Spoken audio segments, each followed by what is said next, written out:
How to add pictures to TikTok videos. Hello everyone, welcome to this channel. I'm Emily and I'm here to help you out today. So without any delay, let's get started. So first of all, launch the TikTok application on your device and make sure you're logged into your account. Now as you're logged into your account, tap on this plus icon at the bottom of the screen. Now when you tap on the plus icon at the bottom of the screen, it will help you create a video or randomly you can also add pictures over here. Now in order to add pictures, simply tap on this gallery icon on the right side of the screen. So as you tap on the camera icon or the gallery icon, now tap on the images that you would want to add. Then tap on next.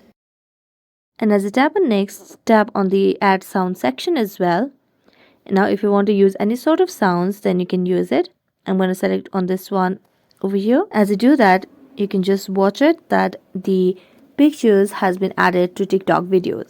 So that's it. Thank you so much for watching this video and see you next time.